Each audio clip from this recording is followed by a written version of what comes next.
All right, pre-calculus class. Hopefully you've watched the first couple of videos talking about the polynomials and polynomial division and the different theorems that we've had here. But if not, here's the synthetic substitution, the shortcut to everything above. So I'll make reference of things that I've mentioned already, but here's the nice, quick, easy way to do this. So this is really just an algorithm, right? It's something that works. It's just kind of a thing, right? Doing this doesn't give you a whole lot of conceptual understanding, but it is a nice, quick way to do the same math that you're doing above. You just need to understand like what's happening and where the numbers are coming from and kind of what the end result is. So, but this is what I wanted to do. If I wanted to evaluate p of -2, what's the function value when x is equal to -2? If p of x is this whole thing here, right? This is how we start that. Right? So what you're going to do first is kind of put the x value up in a little like corner by itself here, right? I'm trying to evaluate this thing where x is equal to -2, and so I write the x value that I'm trying to evaluate at in this little corner. The next thing I do is I write the coefficients of the polynomial p of x up here, kind of spaced out a little ways, so in order, right? The coefficient of the x cubed term is just 1. Right, there's nothing in front of it, so it's a 1. The next coefficient is a 2, next is a 5, and the next is a -6. Right, and so I'm just putting in, these are the coefficients of p of x. Right. Coefficients, the numbers in front of the different like variable terms, x cubed, x squared, 5x. Right. And then what you want to do is you want to leave a little bit of space here, right? So I'm just going to write that in as your directive, right? You're going to leave a little space here and then put in a line kind of underneath, right? Everything here. And then you're just going to follow in some steps. So actually I'm going to, well, yeah, we'll kind of do this. So I'm going to take this all and quickly copy it if my pen will allow me to, right? Just so that we have one kind of running version of this, right? Copy and paste it right down here, right? So the next thing I'm going to do, and I'll try to color code all this, is I'm just going to drop that leading coefficient here, right? My computer's a little laggy right now, but right. I just want to take this 1 and I'm going to bring that down below the line that I drew here. Okay. So take the 1, just drop it straight down and rewrite it there. So drop down the leading coefficient.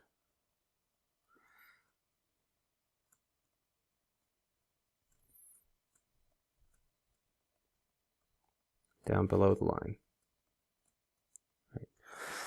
Then the next process, the next thing you're going to do is multiply that 1 by the x value that you have kind of written up in the corner, right? Multiply that 1 times -2. And so if I do that here, right, I'm going to do this 1 times -2. That looks kind of like an x minus 2, right? So I'm going to rewrite that, right? I'm doing this times -2, right?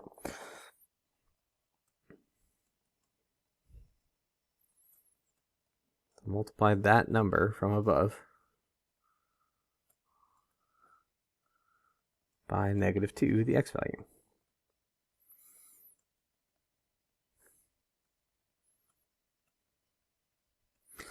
And write it under the second coefficient.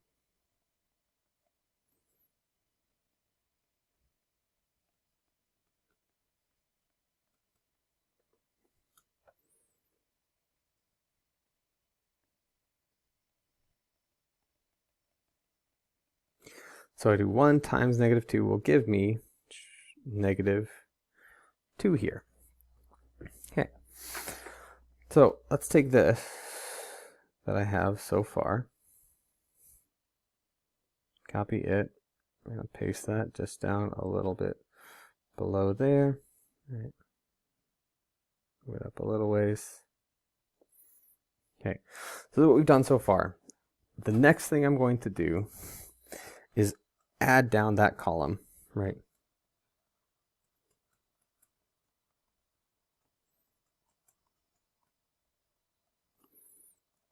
In the second coefficient column.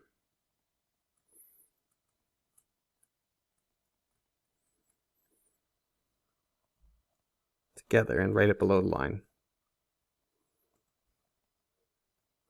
So I am adding this down here, and I do the 2 times -2, or sorry, not 2 times, 2 plus -2 to get me 0 there, right? And then I want to repeat this process for the other columns, right? Right, it's just a reiterative process here where I add down, there's 0 here, so I just add this down, I get 1. I times it by the x value to get -2. I add down this column, 2 plus -2 makes 0, and I'm going to multiply that, right, by the x value, -2. I'm going to times it by -2. 0 times -2 is 0. I'm going to add down, right, 5 plus 0 makes 5, right, and then I'm going to multiply by the x value, right, times -2. 5 times -2 makes -10. And then my last step, I add this down. So -6 plus -10 makes -16. So I got 1, 0, 5, and -16. Those are numbers, right, in a list. But if I go back up here, this is the same example that we did up above. The same polynomial function, the same p of -2. Right. I got -16 as my last number here. That was the remainder when I divided by x plus 2 and was equal to the value of that function. So that 16, that last number that I get here, that will always and forever be, right, this is p of -2, or the remainder, right, when I divide p of x by the quantity x plus 2, right? With the remainder of that, right? So that -16, synthetic substitution is another way to evaluate this function, right? Does not seem nearly as straightforward as just plugging in -2, but there's another side benefit to this, right? I got these other 3 numbers here, the 1, the 0, and the 5. Those are the coefficients of that quadratic portion of this division, right? They're the quadratic parts of that polynomial function when I divide, right? So these here are the not coefficients, they're the coefficients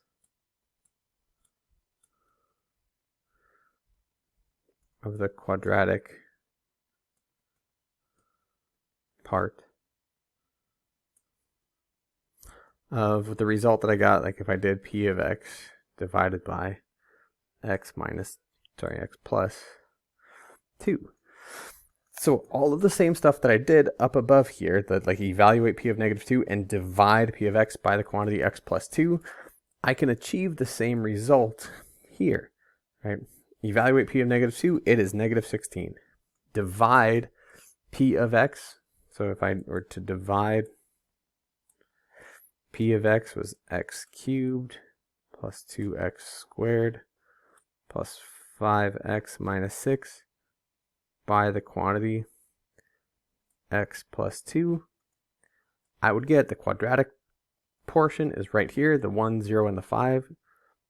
They're the coefficients 1x squared plus 0x plus 5. And then that -16 is the remainder, right?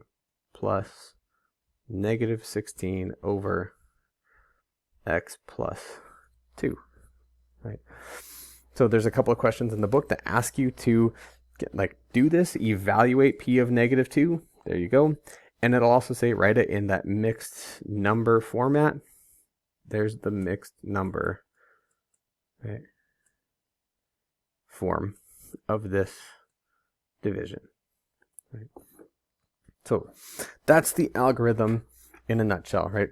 So I wanted to do one kind of thoroughly to lay it all out, but then let's do the same thing over here, and I will do it quick. We are at the 10-minute mark. I will mark that so that, right, put it in the comments so you have that piece there.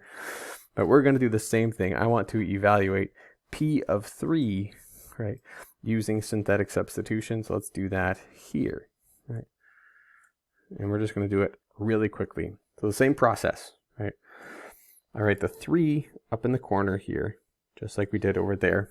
And I have my coefficients, the 1, the 2, the 5, and the -6. Leave some space and draw a line, right? I drop down the 1, and then I multiply it by 3 and write it over here, right? Times 3, right? Times 3, and I get 3, and then I add those down. So 2 plus 3 is 5, right? Times 3 is 15. 5 plus 15 is 20, right? Times that by 3. Write it up here. I get 60.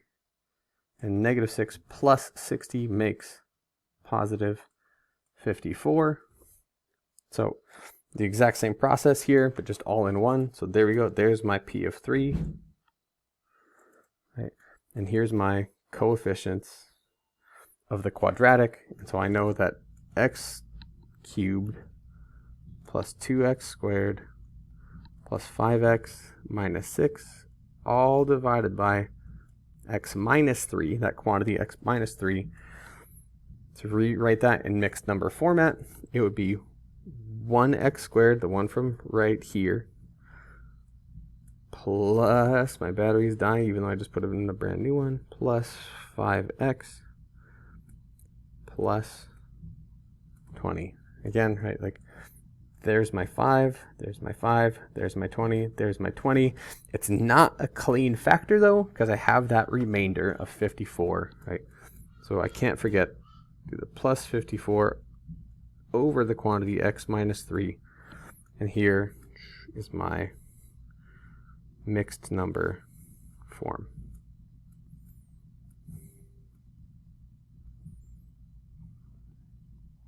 All right, and you are good to go. Right. I'm going to do a quick, just show you like how, why this synthetic substitution works. If you are interested, stick around. If you don't care, then go off and do some of the practice from the book that will be in the OneNote. You're good to tune out, but I'm going to just quickly kind of show where this synthetic substitution comes from and how it's really related to the polynomial long division above. Right. Some people say like, well, right, why does this work? Why am I getting these same numbers? And really the process is the exact same thing as when you're doing the polynomial long division here, right? Here we write x plus 2 or right like x minus 3. And when I do this division, I better do this example here. When I do the division, right, I multiply this thing by the leading coefficient there, right? And then I subtract. Right. For the synthetic substitution, I do a -2 here. Right. So here I have a positive 2 and I'm subtracting each result. Here I'm doing a -2 and I'm adding every time. So each one I'm doing a multiplying by that and then adding the result down. So these same coefficients. It's basically the same process. Each time I'm kind of canceling that thing. I'm multiplying this by positive 2, and then I subtract to get my result. So positive 2 and subtraction, right, times the 0, subtract times the 5, I get a positive 10, and then I subtract it. This one, I actually use the x value, the -2, right, multiply it by those things each time, right, like this, right, that piece here, the 0, the 1, the 0, the 5, the 1, the 0, the 5 are all what I'm multiplying by this 2 to figure out what I'm doing next. Here I'm doing the 1, the 0, the 5, but I'm multiplying by -2 and adding instead of subtracting. So it's kind of why it's the same process. right? And I can also show why it's giving me this negative 16 as a result. Like, why does this remainder theorem work? Why does that value at the end, why is that equal to the actual value of the function? Right? And the reason why that works is a different way that I could write this. Right? So if I wanted to take a look, put this kind of in its own little box over here, right? I can rewrite this in something called nested form. Right? It's another way to factor this. Right? So if I start with my polynomial function p of x, right, it's equal to x cubed plus 2x squared plus 5x minus 6. There's a couple of different ways that I can rewrite this, right? One is to factor it out completely and say, right, it is equal to x minus 3 times this, right? Or what we can do is kind of take a look at like two things in sequence, right? If I wanted to pull out the greatest common factor between these two things, the x squared and the 2x, right, I could factor out an x squared from that thing, right? And so I would get an x squared out front, but I'm actually going to write it right at the end here, right? And the result, the other factor would be x plus 2, right? X plus 2 times x squared would give me x times x squared is x cubed, 2 times x squared is 2x squared. And then I would have the rest of this here. Then this, I want to look at as kind of like one term and another term, and I want to pull out a factor from this. So a factor that I could pull out here, what's common to like both of these things is this x. So I could kind of pull that x out, right? And what I would be left with, right? Let's do a big kind of here. If I pulled an x from this, I would be left with the x plus 2 is still there. Factoring out an x from the x squared would just leave me with an x. And factoring out an x from the 5x would just leave me with a 5. So this is another way, right? Not something you've probably ever seen before, but another way to write this piece. This is called nested form, where it's kind of like a Russian nesting doll, right? Like I have the furthest outside part, and then there's an x, and then there's another x, and then there's the x plus 2 on the inside. But if I look at this, like as part of my process for this synthetic substitution, right? My synthetic substitution, I take the x value, and I multiply it by the leading coefficient of that quadratic term, right? The cubic term, the 1x squared. Then I multiply by the x value, and then I add it to the coefficient that came next, right, to get the 5. I multiply that by the x value again, and then I add it to the third coefficient to get this next thing, multiply by the x value, add to the last piece, right? Take that result and add that negative 6, basically, right? That's exactly the process that I'm doing here. I'm taking an x value, right, the coefficient of this cubic. If there was something out here, I'd have to write it there. But I'm taking my x value and multiplying it by the coefficient, in this case 1, right? Then I'm adding it to 2, that second coefficient there, right? I'm taking that result, right, that I got, in this case 5, and I'm multiplying it by x, again, by 3 to get this, right, the 15, right? I take that piece and I add 5 to it. I'm doing 15 plus 5 to get that next 20, right? I then take that result, the 20, times it by x again to get 60, and then I add it to negative 6 to get my final piece, right? That's the same process of this synthetic substitution. I take the leading coefficient, I multiply it by x, I add 2, multiply the result by x, I add 5, I multiply the result by x, I subtract 6. I take the leading coefficient, I multiply it by x, I add them together, I multiply it by x again. I add those two things. I add that result to 5, multiply it by x again. I add that result to negative 6, right? So just in case you were curious and you stuck around to the end of this video, awesome, good for you. Now go go forth and practice.